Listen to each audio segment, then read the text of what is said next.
Donc j'aimerais vous parler des conséquences qui vont se produire suite à cette épidémie aujourd'hui, selon ce que moi je crois comprendre, selon ce que disent certains journaux et selon surtout ce que dit la Bible. Ce à quoi peuvent aboutir cette épidémie et toutes les décisions qui sont prises avec elle. Vous savez, de par le passé, les grandes crises qui ont traversé le monde, crise politique, crise économique, les guerres, les épidémies et autres, ont toujours été suivies de grands bouleversements, de grands changements, de grandes transformations globales, mondiales, où des choses inconcevables, impossibles ont vu le jour, tout le temps. À travers l'histoire, je sais que nous ne sommes pas des historiens, ni vous ni moi, mais simplement, de manière assez simple, vous rappeler des faits du passé. Après la Grande Guerre, la Première Guerre mondiale, qui a laissé sur le carreau quasiment 17-18 millions de morts, presque 20 millions de morts, c'était du jamais vu à l'époque. À l'époque, les plus grandes guerres n'avaient jamais atteint le chiffre d'1 million de morts, jamais. Et là, d'un coup, on arrive à des chiffres exorbitants, 17-18 millions de morts. Ça a été quelque chose de terrible. Ça a été un choc pour le monde. Et ça aboutit à quoi? Quand la Première Guerre mondiale s'est terminée, le 10 janvier 1920, donc 2 ans après la guerre, a été créée la Société des Nations, la SDN, Société des Nations, qui était une organisation élaborée donc à la conférence de paix de Paris, une organisation internationale qui avait pour but de préserver la paix en Europe et dans le monde et d'apporter une sécurité collective pour tous les hommes. Donc après la guerre, les hommes se sont mis à table, les dirigeants mondiaux se sont assis, ils ont dit écoutez, faut plus que ça recommence ça. Vous vous rendez pas compte, 15 millions, 17 millions, 20 millions de morts quasiment, il faut stopper tout ça. Et là, les hommes se rapprochent et créent une organisation SDN, Société des Nations, où des hommes et des femmes dirigeants des pays vont se retrouver, se rapprocher pour élaborer des décisions, des lois, pour préserver la paix et la sécurité mondiale. Maintenant, la SDN avait des failles. Elle n'avait pas d'armée. Et elle concernait en particulier les pays européens, les USA, qui pourtant en étaient les promoteurs. Le président à l'époque américain était celui qui avait travaillé à la mise en place de la SDN, mais qui n'a pas voulu adhérer à cause du traité de Versailles auquel il n'était pas d'accord. Mais néanmoins, donc c'était un prélude, un départ, un début. Cette grande guerre avait donné naissance à un rapprochement des dirigeants mondiaux pour créer une organisation internationale et mondiale pour régler les problèmes de la paix et de la sécurité. Mais faille de cette union, il n'y avait pas d'armée qui leur appartenait et les USA, l'Amérique n'en faisait pas partie. Ça a duré pendant quelques années, donc je vous ai dit en 1920, et puis quelques années plus tard, 25 ans, 26 ans plus tard, à peu près, eh bien, cette Société des Nations a cessé d'exister, le 20 avril 1946. Entre-temps, que s'est-il produit? Deuxième Guerre mondiale. Et quand la Deuxième Guerre mondiale a éclaté, eh bien, et c'est terminé, en 1945, laissant derrière elle, cette fois-ci, pas 17 ou 18 millions, mais environ 60 millions de morts. Ça représente la France d'aujourd'hui, un chiffre exorbitant, plus de 3 à 4 fois pire que la Première Guerre mondiale, alors qu'on avait dit plus jamais ça. On avait appelé la Première Guerre la Grande Guerre, plus jamais. On avait créé une organisation pour apporter la paix et la sécurité. Ils ont échoué. La Deuxième Guerre mondiale est arrivée, laissant derrière elle un flot de victimes énormes. Et qu'est-ce que ça a produit? Eh bien, la création d'une autre organisation. C'était plus la SDN, Société des Nations, c'était l'ONU, l'Organisation des Nations Unies. Ça a été créé le 24 octobre 1945. Au départ, il y avait 51 États qui ont souscrit, qui se sont rapprochés, 51 pays. Aujourd'hui, il y en a 193 pays dans le monde. Et nous nous rendons compte que ces décisions collectives de rapprocher des dirigeants mondiaux pour protéger, pour apporter la paix et la sécurité, c'est tout le temps fait après des grandes crises. L'objectif de l'ONU, donc créé le 24 octobre 1945, c'est le maintien de la paix et de la sécurité, c'est le maintien des droits de l'homme, de l'aide humanitaire et du droit international. Eux possèdent une armée, ils ont les casques bleus, aujourd'hui 90 000 militaires. Ils ont un tribunal, la CPI, la Cour pénale internationale, un tribunal pénal international depuis le 1er juillet 2002. Il se trouve en Hollande, aux Pays-Bas, à La Haye. Donc on voit des évolutions qui ont eu lieu tout le temps après des crises, où les dirigeants du monde se sont rapprochés, se sont mis à table et ils ont dit il faut qu'on travaille en commun, il faut qu'on prenne des décisions communes, il faut qu'on ait une armée commune, il faut qu'on ait une législation, des lois communes. Et tout le temps, les crises ont fait évoluer, ont permis d'adopter des décisions qui jamais ne l'auraient été en temps normal. Les grands événements, crises récents, ont toujours accéléré le processus de rapprocher les nations pour élaborer un semblant de gouvernement mondial. Le 11 septembre 2001 a réunifié les hommes plus que jamais dans une guerre contre le terrorisme. Après cela, la grande crise de 2007 aux États-Unis, la crise des subprimes, crise bancaire, a abouti à une crise économique mondiale qui est partie des États-Unis, qui a gagné le monde et qui a rappelé la nécessité d'avoir une loi commune, la même, avec un contrôle qui est identique pour toutes les nations. Et aujourd'hui, nous sommes face à la crise du coronavirus.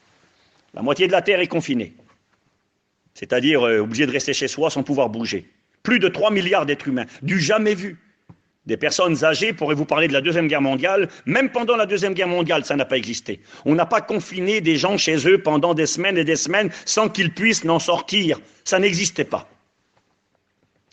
Le 9 mai, aujourd'hui, 2020, selon les statistiques officielles, il y aurait 270 000 morts, victimes du coronavirus. Il y aurait plus de 4 millions de cas d'infection officiels. Et ça, c'est ce qu'on écoute et qu'on nous rabâche à longueur de journée à la télévision, à travers les médias, les messages, les journaux, la radio, etc.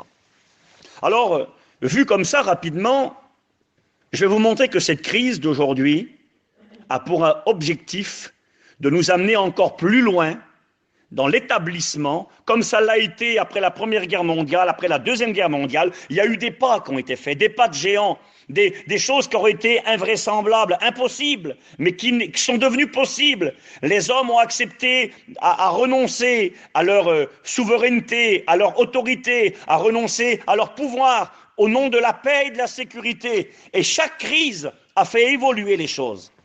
Et cette crise du coronavirus, aujourd'hui, va faire évoluer le monde. Je vais vous lire dans un instant quelques comptes rendus de journaux où des hommes prennent la parole, des hommes importants, des politiciens, des journalistes, des économistes, rapidement, eh bien, nous donnent leur vision des choses et nous donnent la vision de ce que va engendrer cette épidémie actuelle. Je vais vous lire d'ailleurs ce que disent ces gens-là. J'ai marqué articles de presse, journaux. Un journal qui date à peu près d'une semaine en arrière, à 10 jours, dit « Nul doute que nous allons entrer dans un nouvel ère, dans une nouvelle... » D'accord, je m'excuse, mon téléphone fonctionne et je vois que ça enregistre, c'est pour ça que je croyais que tout le monde entendait. Ok, donc je vais continuer. Donc je vous donne des articles de presse, des journaux, aujourd'hui.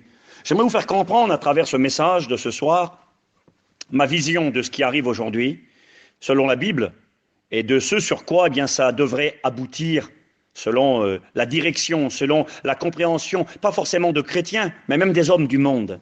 Je vous ai rappelé que les temps de crise ont tout le temps permis une évolution vers la mise en place d'un gouvernement mondial. Parce que c'est le rêve de ceux qui nous dirigent, c'est le rêve des hommes puissants de la terre, vouloir gouverner le monde.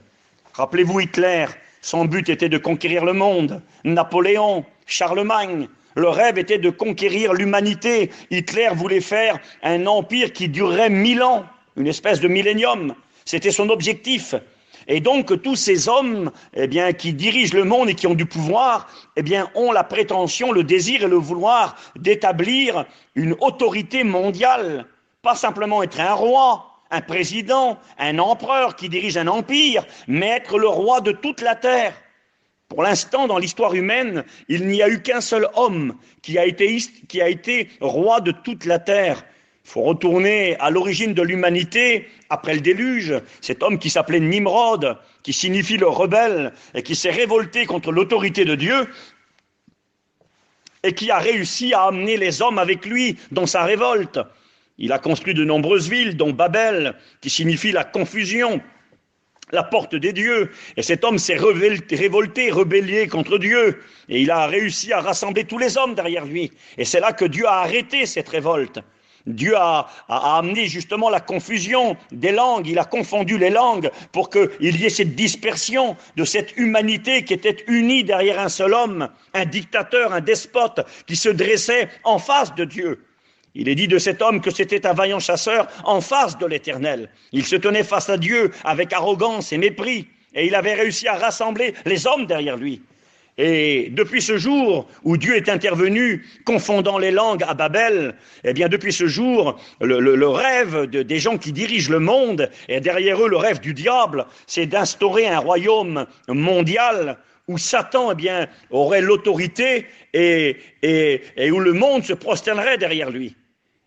Et nous voyons qu'à travers toutes les crises, eh bien, c'est tout le temps en cette direction qu'a pointé l'humanité. Et donc, j'aimerais vous rappeler qu'aujourd'hui, dans l'état actuel, à travers ce qui se passe, et ce coronavirus, et tous ces chiffres dont je vous ai parlé et sur lesquels je vais revenir, eh bien, j'aimerais vous faire comprendre comment voient les choses les journalistes, les politiciens. Et donc, je relis, si vous ne l'avez pas entendu, ce journal qui disait « Nul doute que nous allons entrer dans une nouvelle ère à l'échelle mondiale.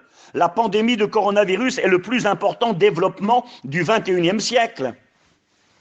Il va y avoir des changements à l'échelle mondiale dans de nombreux domaines tels que la liberté. La liberté va être touchée. La démocratie, c'est-à-dire le droit au peuple de diriger, de mettre des hommes en place. Et le nationalisme. Le nationalisme, ça veut dire chaque pays, chaque nation qui s'auto-dirige, qui prend son destin en main. Tout ça, ça va être vu. J'ai marqué journal L'Écho du 12 avril 2020.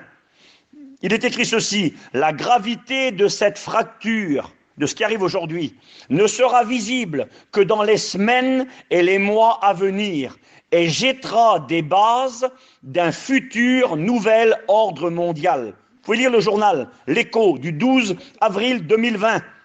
Ce qui se passe aujourd'hui, les conséquences, on ne les voit pas, disent-ils. Nous allons avoir des conséquences qui vont se voir dans les semaines et les mois à venir et qui vont poser les bases d'un futur nouvel ordre mondial. Et l'ordre mondial, eh bien, c'est un gouvernement mondial. J'ai marqué journal L'Opinion.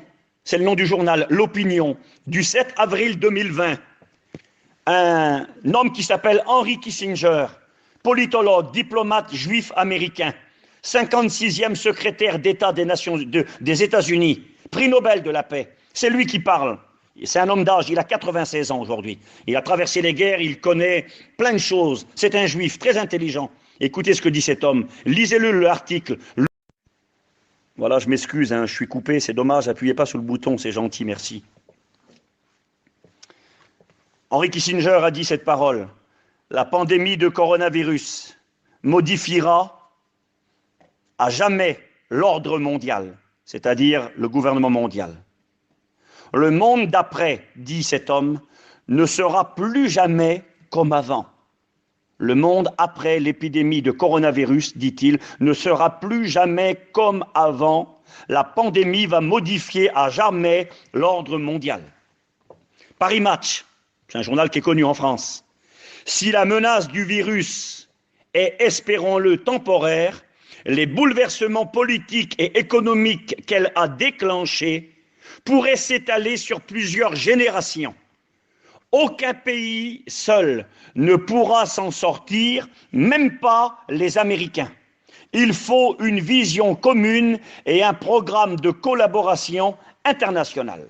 Donc, tous ces gens sont d'accord pour dire, à travers les médias et les journaux, que ce que nous vivons est une crise jamais vue, qui va avoir des conséquences jamais vues et qui va bouleverser le monde dans un avenir proche, quelques semaines, quelques mois, disent-ils. C'est très intéressant. Je vous ai parlé tout à l'heure des chiffres. 270 000 morts du coronavirus aujourd'hui, plus de 4 millions de personnes infectées.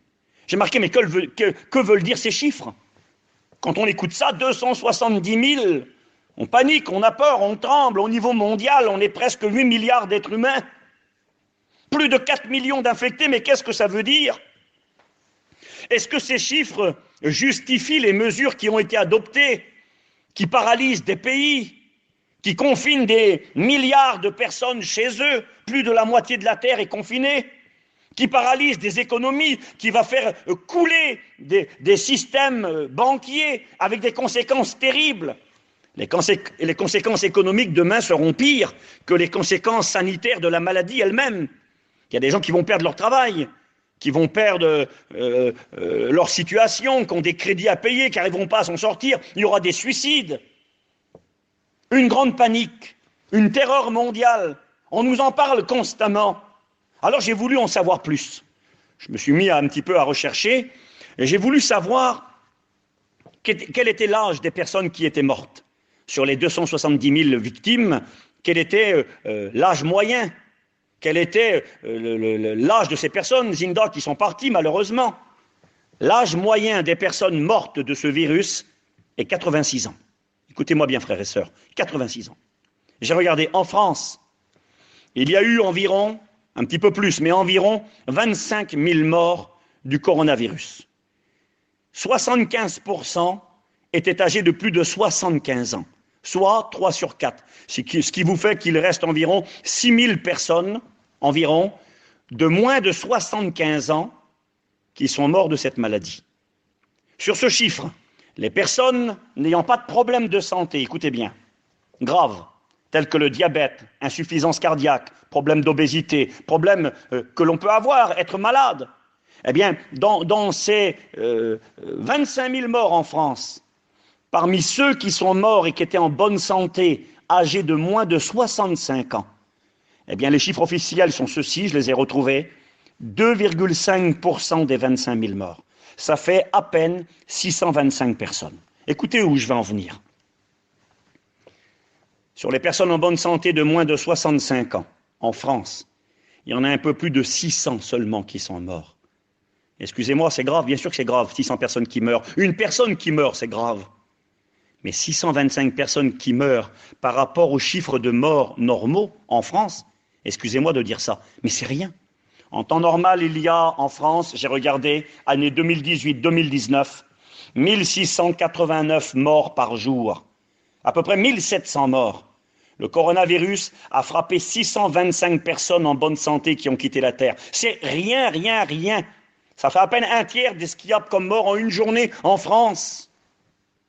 En 2018, il y a eu 609 648 morts en France, presque 1700 par jour.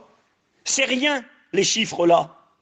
J'ai regardé la grippe saisonnière. Chaque année, elle contamine avec gravement 5 millions de personnes. Il y en a plus que 5 millions, mais en état grave, 5 millions frappés par la grippe. Le coronavirus, aujourd'hui, on a frappé 4 millions, officiellement. Là, 5 millions, la grippe normale, avec pour conséquence entre 300 et 650 000 morts. La grippe saisonnière, dont on ne parle quasiment pas, fait plus du double de morts que ce coronavirus. Le paludisme, maladie principalement exotique qu'on retrouve dans certains pays, tue 700 000 personnes par an. On en est loin, on n'est même pas à 270 000 morts. Et pourtant, on ne parle pas du paludisme. La grippe, on n'en parle quasiment pas. Si on nous montrait tous les jours à la télévision les gens morts de la grippe, et qu'on nous donnerait les chiffres en permanence, quelle psychose ça produirait. Mais la grippe ne nous a jamais paralysés. Elle n'a pas empêché les gens de travailler, de vivre normalement. Alors j'ai marqué cette réflexion, moi. Alors pourquoi toutes ces décisions politiques, économiques, aux conséquences qui sont et qui seront désastreuses? Pourquoi une telle politique? Pourquoi bloquer tout un pays? Pourquoi bloquer la population si concrètement, cette épidémie, elle n'a frappé qu'un petit nombre de personnes? Il y a des pays comme la Finlande qui n'ont pas voulu faire de confinement. Ils ont refusé. Ils ont confiné les personnes à risque, ils ont confiné les personnes âgées, ils leur ont demandé de se protéger. Ils n'ont pas plus de morts qu'ailleurs. Et puis, ils s'en sont sortis très bien, et économiquement, il n'y a quasiment pas de conséquences pour eux. Certains diront, oui, mais aux États-Unis, qu'est-ce qu'ils prennent? 70 000 morts, tu ne te rends pas compte? Trump a refusé le confinement dans plusieurs endroits. J'aimerais vous rappeler que 70 000 morts pour les États-Unis, c'est pas grand-chose. Aux États-Unis, il y a 350 millions d'individus. 350 millions, ça représente environ l'Europe. L'Angleterre a dépassé les 30 000 morts, ce qui n'est pas énorme, mais 30 000 morts. L'Italie, environ 30 000 morts. Mais l'Italie a 50 millions de personnes. Ils sont 7 fois moins nombreux que les Américains. Ils ont fait le confinement. Et un pays qui est déjà fragile, qui va sombrer dans une grande crise économique, les Italiens, ils sont 50 millions, il y a eu 30 000 morts. En Amérique, là-bas, il n'y a presque pas de confinement, il y en a 70 000 morts. Mais ils sont 7 fois plus nombreux. Pour avoir le même chiffre, il faudrait 210 000 morts en Amérique pour avoir le même chiffre qu'en Italie. Et eux, ils n'ont pas de confinement. Pourquoi je vous dis tout ça? Je vous dis tout ça pour que vous compreniez que cette crise de coronavirus, eh bien, je le crois, c'est ma conviction, ne justifie pas tout ce qui arrive aujourd'hui, toutes les lois, toutes les décisions qui sont prises. Parce qu'il va y avoir des conséquences, frères et sœurs, qui vont arriver dans un avenir très proche. Ouvrez vos oreilles, vous verrez. On nous parle de vaccination en masse et obligatoire. Certains même nous disant que ces vaccins contiendraient des nanopuces électroniques pour tenter de nous surveiller et de nous contrôler. Est-ce que c'est vrai? Je ne sais pas, mais on nous en parle. Par contre, ce que je sais, ça c'est sûr, le coronavirus, cette épidémie, pandémie, on utilise les mots forts maintenant, le monde est touché. Augmentation, voilà ce que ça va faire. Augmentation des contrôles. Augmentation de la surveillance. Caméras, drones. En France, une brigade va être créée. Brigade spéciale sanitaire. En France. Les autorités, j'ai regardé dans un journal, le Dauphiné, du 3 mai 2020, appellent cette brigade les brigades d'anges gardiens. Ça va être des anges gardiens. Pour nous surveiller, mais pour notre bien, attention, hein, pour nous protéger. Si quelqu'un est malade ou contaminé, ils le surveilleront lui et toute sa famille. Ils les mettront en quarantaine et puis on remplira des registres pour signaler ces gens-là comme des gens dangereux pouvant contaminer les autres.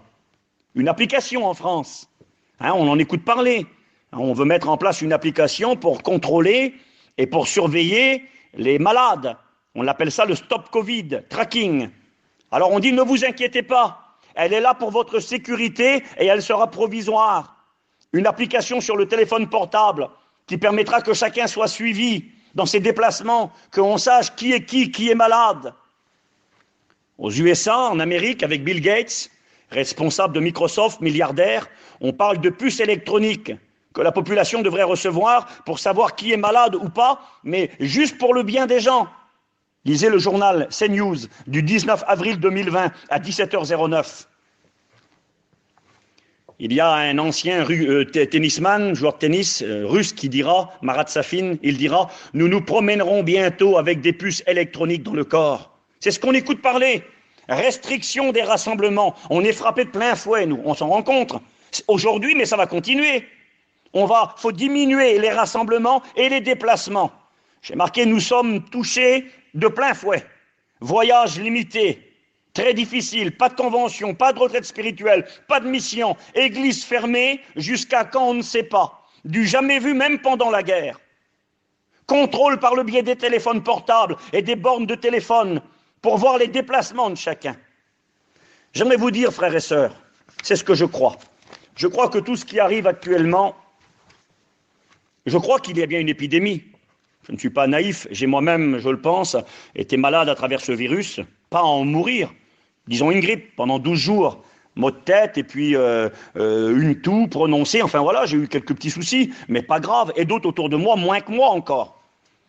Bon, certains, c'est vrai, ça a été plus grave, des personnes fragiles, des personnes âgées, mais vraiment des chiffres minimes qui ne justifient, je le crois, en rien à toute la politique qui est mise en place, à tout, excusez-moi, le cinéma qui est mis en place. Mais alors certains diront, mais Steve, mais pourquoi tout ça?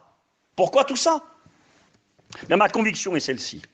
Ma conviction est que cette crise sert et servira encore et encore à aller plus loin dans la mise en place d'un gouvernement mondial. C'est écrit dans la Bible, dans Daniel chapitre 7, verset 23.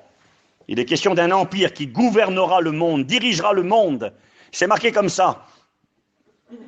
Il y aura un royaume qui existera sur la terre, Daniel 7, 23.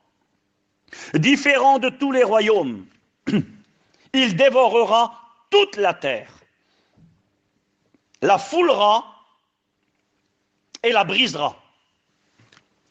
Dans Apocalypse 13, verset 3, il est question encore de cette puissance, de cet empire qu'on a appelé l'empire de la bête, l'empire de l'antéchrist, donc le gouvernement mondial. C'est marqué comme ça, Apocalypse 13, verset 3. Je vais même peut-être lire avant, je vais prendre quelques instants, je vais vous lire la Bible, parce que je vous ai lu beaucoup de choses et parlé de beaucoup de choses, mais vous lire la Bible. Apocalypse 13, verset 1er. Et je vis monter de la mer une bête, qui avait 10 cornes et 7 têtes, et sur ces cornes 10 diadèmes, et sur ces têtes des noms de blasphème. Maman, que ça semble compliqué. En réalité, c'est expliqué juste après. Cette bête qui monte de la mer, c'est un empire, c'est une puissance, c'est un royaume. C'est marqué juste après. Le dragon, qui est le diable, lui donna sa puissance et son trône, et une grande autorité. Et c'est marqué juste après, verset 3. Et je vis l'une de ses têtes comme blessée à mort, mais sa blessure mortelle fut guérie. Écoutez bien. Et toute la terre était dans l'admiration derrière la bête. Et ils adorèrent le dragon, le diable, parce qu'il avait donné l'autorité à la bête. Et ils adorèrent la bête en disant, qui est semblable à elle? Et c'est marqué encore plus loin, verset 8, versets 7 et 8. Il lui fut donné autorité sur toute tribu, sur tout peuple, toute langue, toute nation. Et tous les habitants de la terre l'adoreront, ceux dont le nom n'a pas été écrit dès la fondation du monde dans le livre de vie de l'agneau qui a été immolé. Il est question d'un empire mondial qui va gouverner, diriger le monde, qui va contrôler et surveiller. C'est marqué juste après, vous connaissez. Il est écrit que ce système mondial, où il y aura un dirigeant accompagné d'un ministre de la propagande, un homme qui fera la publicité de cet homme. On l'a appelé le faux prophète dans la Bible. Il est marqué qu'il fera une image animée, une image qui bouge. Aujourd'hui, à travers Internet, à travers la télévision, à travers les hologrammes, une image qui bouge, afin que tous les hommes de la terre se prosternent et adorent cette image. Et elle fera que tous, petits et grands, reçoivent une marque sur leur front ou leur main droite, sans laquelle ils ne pourront ni acheter ni vendre. Un contrôle total de la population, un contrôle économique, une surveillance accrue. Il dévorera la terre, il la brisera, il la foulera, il la mettra sous ses pieds. J'ai marqué du jamais vu. Est-ce que c'est possible aujourd'hui?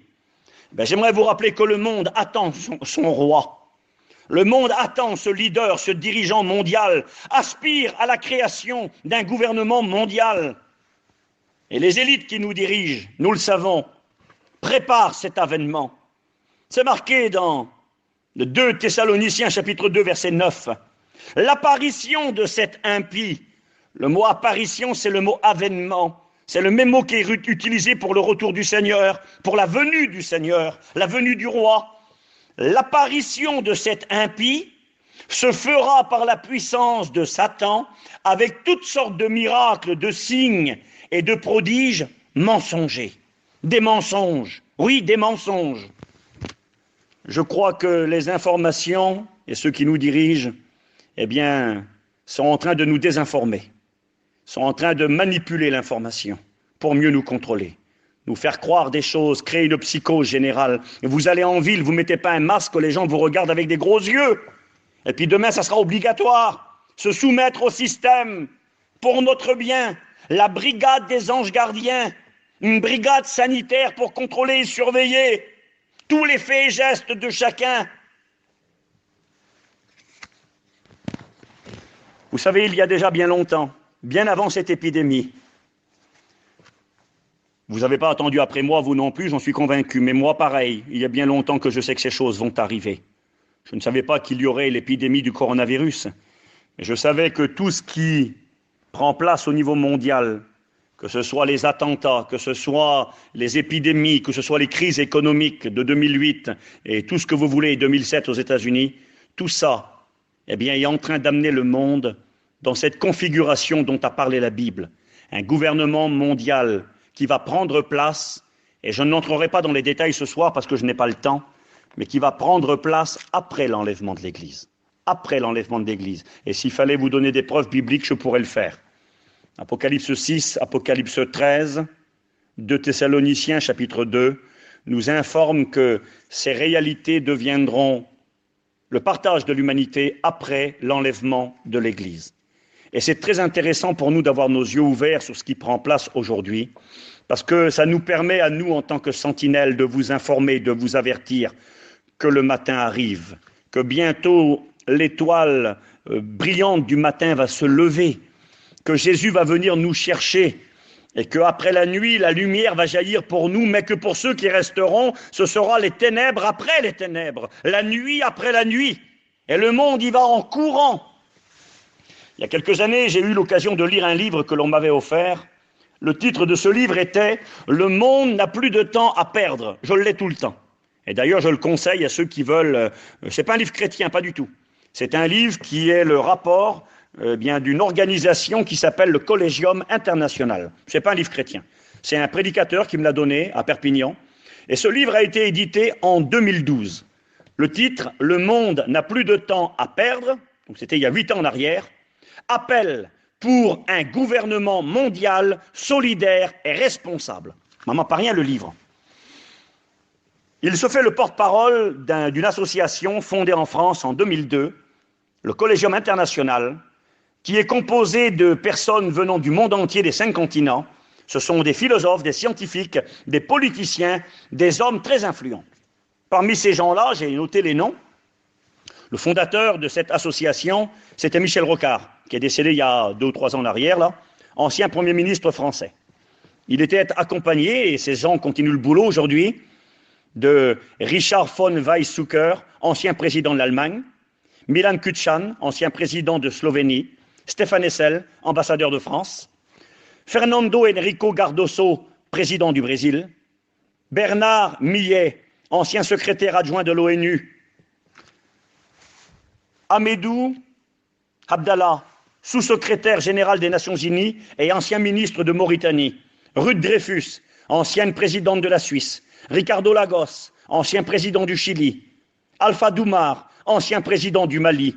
J'ai marqué, c'est du sérieux, c'est pas des rigolos, des gens importants, des gens influents, des gens ayant dirigé des pays se sont réunis, rapprochés et écoutez, ils ont adressé une lettre à l'ONU. Écoutez ce qu'ils ont dit à l'ONU. Je vous ai résumé le livre, de la page 15 à la page 24. Je vous ai résumé 9 pages en quelques petits mots là. Regardez ce qu'ils font. Ils envoient une lettre à l'ONU et ils disent « Nous devons faire face à une conjonction de crise d'envergure mondiale qui est sans précédent dans l'histoire.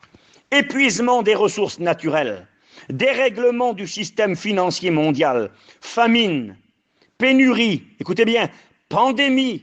Il parle de ça, là, il y a des années en arrière. Pandémie, donc les grandes épidémies. Tout cela menace le monde d'une énorme catastrophe, d'une crise planétaire. Il est temps d'agir, disent-ils, pour instaurer un gouvernement mondial digne de ce nom. Il importe de transformer le droit international pour mettre en place une justice à vocation universelle, un tribunal mondial. Ces gens-là sont en train de parler, de dire « Nous vivons une époque, disent-ils, où l'existence d'innombrables est une démoralisation générale.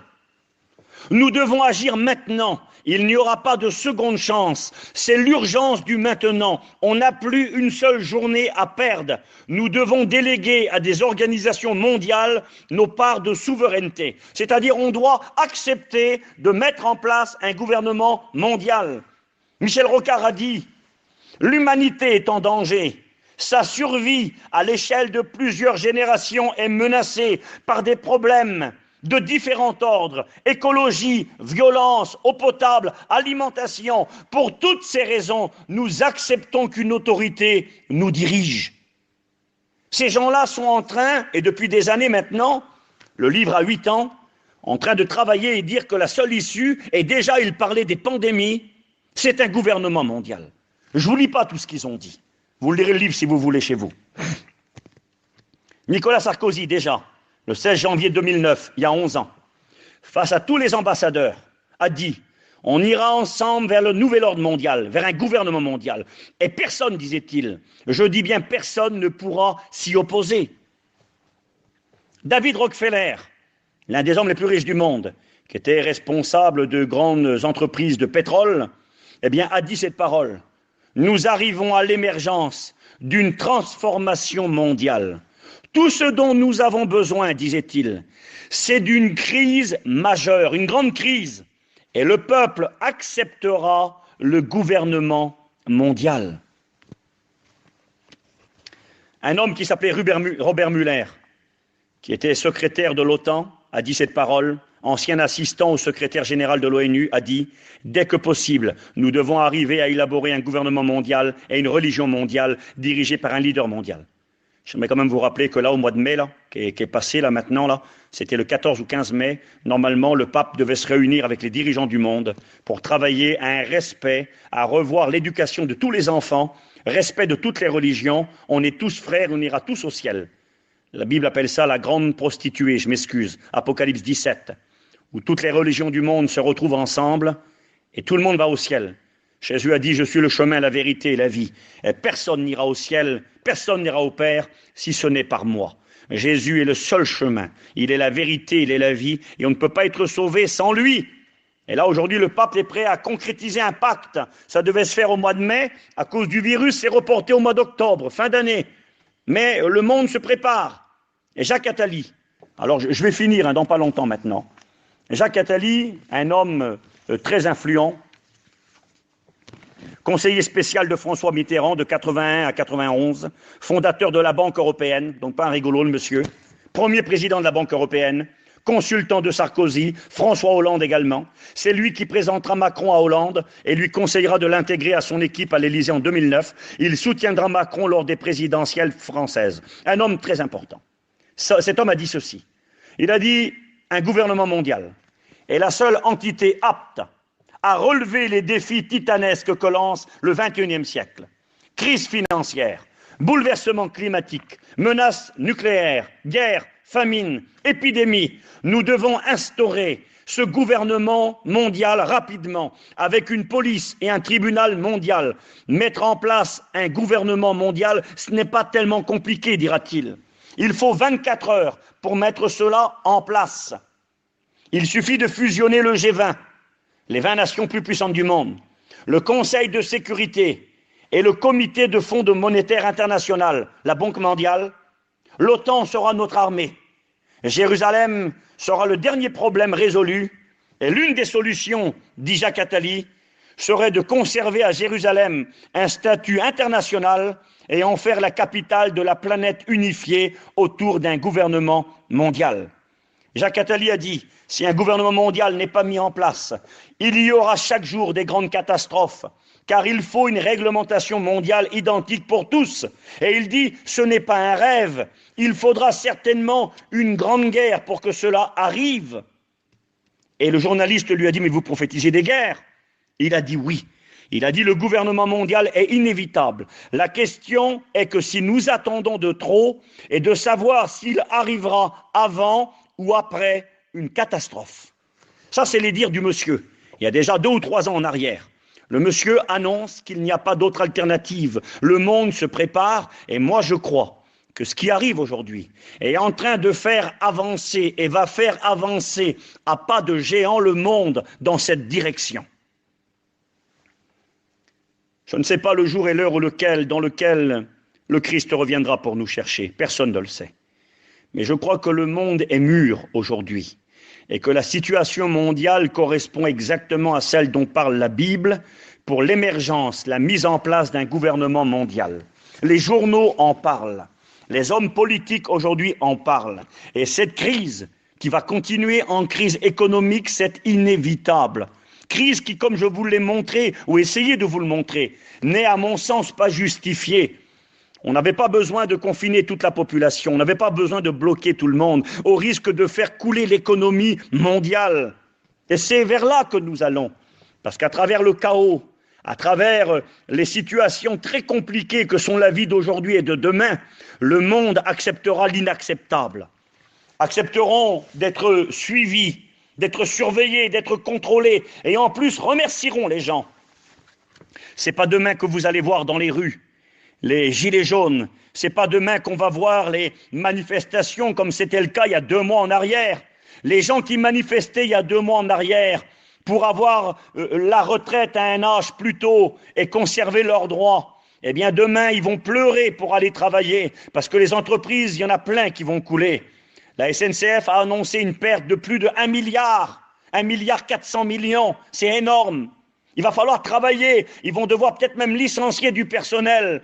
Les gens qui étaient dans les rues en train de manifester hier, demain et aujourd'hui, ils vont travailler encore plus, pour moins d'argent, pour plus longtemps, et en plus, ils remercieront les autorités pour le travail qu'ils leur donneront. Voilà le monde dans lequel nous sommes. Nous sommes dans un monde qui va tout droit dans le mur. Nous sommes dans un monde qui va et qui travaille à l'émergence, à la mise en place d'un gouvernement mondial comme jamais.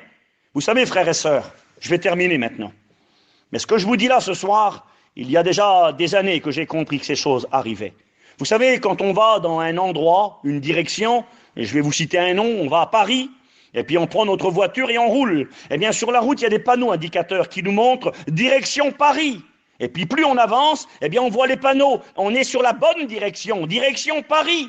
Mais plus on avance, plus les kilomètres diminuent sur les panneaux indicateurs. Paris 500 km, on roule. Paris 400, Paris 500, 300, Paris 50, et on arrive. Eh bien, j'aimerais vous dire que le monde est en train de nous montrer le panneau indicateur depuis maintenant bien des années. Gouvernement mondial, avec un dirigeant mondial, un monde qui deviendra une grande prison où toutes les libertés seront compromises de chacun. Eh bien, depuis bien longtemps, nous l'avons compris. Depuis bien longtemps, moi, j'annonce ces choses. Parce que je les vois se profiler à l'horizon. Les camps de concentration aux États-Unis de la FEMA, je parlais de cela il y a plus de 10 ans en arrière, et je disais qu'elles avaient vocation de servir en cas d'épidémie et de pandémie. Je parlais de ça il y a plus de 10 ans parce que j'avais découvert par rapport à la Bible que ces choses arriveraient. Eh bien, on continue à aller dans la même direction, et les choses s'accélèrent. Alors moi, je crois que celui qui doit venir arrive.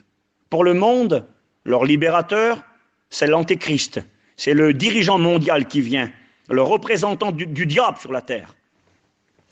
Ben moi, c'est pas lui que j'attends. Moi, j'attends le roi des rois, le seigneur des seigneurs, qui va m'enlever dans le ciel. La Bible dira, vous connaissez le verset et je vais finir par ça, la Bible dira qu'il faut simplement que celui qui le retient encore ait disparu. Celui qui le retient encore est disparu. 2 Thessaloniciens, chapitre 2, verset 7. Disparu signifie exactement le mot grec être ôté du milieu d'eux, être enlevé. Il faut que celui qui le retient ait été enlevé, ait été ôté du milieu d'eux, et alors paraîtra l'impie, le dirigeant mondial, l'antéchrist, que le Seigneur Jésus détruira par le souffle de sa bouche. Eh bien, le monde se prépare et se prépare et se prépare de plus en plus. En particulier les dirigeants politiques qui nous gouvernent. Le peuple, bien souvent, est naïf, ne voit rien, ne sait pas filtrer l'information, accepte tout et court tout droit dans le mur sans s'en rendre compte. Mais nous qui sommes chrétiens, éclairés par la Bible et le Saint-Esprit, nous savons à quelle heure nous sommes, nous savons dans quel monde nous vivons, et nous savons que le Christ arrive. Si les ténèbres sont de plus en plus épaisses, si malheureusement le monde dans lequel nous vivons est de moins en moins beau, eh bien nous voulons lever notre tête parce que nous savons que notre délivrance approche. Et j'aimerais vous inviter, chrétiens, chrétiennes, à demeurer fermes plus que jamais. Vous savez, il y aura un début de déconfinement qui commence la semaine qui vient, avec un tout petit peu de liberté. Eh bien, faites attention à cette liberté, de ne pas perdre ce que vous avez reçu du Seigneur. Certains vont courir après le travail.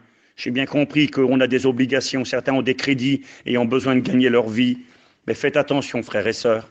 Certains vont pas se rendre compte. Ils vont courir après les choses de la terre, essayant peut-être de ramasser. Écoutez, il n'est plus temps de ramasser. Répondons à nos obligations familiales, mais aujourd'hui, il est temps plus que jamais de construire pour le ciel. Attache-toi à Jésus. Comme le disait la prophétie du départ, Ésaïe 21, si vous voulez interroger, interrogez. Mais surtout, le plus important, pour toi qui n'es pas chrétien, convertis-toi. Convertissez-vous. Deuxième conseil, revenez. Revenez, c'est le rétrograde. Il est peut-être temps de revenir vraiment au Seigneur. Et puis si je pourrais rajouter, puis toi chrétien, demeure ferme. Demeure ferme. Ces choses d'aujourd'hui, je vous ai parlé avec mon cœur, sont des temps très très graves, très particuliers, mais des temps où pour nous qui sommes enfants de Dieu, nous devons prendre courage, parce que bientôt, nous ne sommes pas destinés à la colère, mais à l'acquisition du salut qui est en Jésus. Eh bien bientôt, il va nous délivrer de ce temps de colère, de ce temps de jugement, de ce temps de calamité qui bientôt va venir sur ce monde. J'aimerais prier pour vous. Seigneur, j'aimerais te dire merci ce soir. Merci pour ce partage. Tu vois, Seigneur, librement avec mon cœur, j'ai parlé à mes frères et sœurs, pas pour faire l'enseignant, pas pour essayer de montrer que je connais 3 versets de la Bible, mais vraiment parce que je crois que nous devons être conscients. Je voudrais être cette sentinelle qui avertit, être conscient du monde dans lequel nous évoluons, être conscient de la réalité des choses, de ces informations mensongères qui voudraient nous tromper. Nous avons la vision des temps. Nous voulons être comme les fils d'Isaacar, qui avaient la vision et le discernement des temps, et nous comprenons quel temps nous sommes. Le monde court vers sa perte, court vers la folie. Le monde de demain sera une grande prison, dans laquelle il sera quasi impossible d'échapper, si ce n'est par la mort, à toutes ces choses vilaines qui vont arriver. Mais je te rends grâce pour celui et celle qui auront fait la paix avec toi.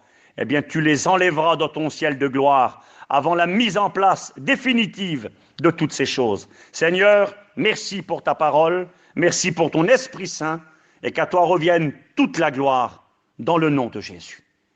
Voilà, que Dieu vous bénisse. Merci à Guitou, aux frères, aux sœurs, que Dieu vous bénisse et que Dieu vous garde.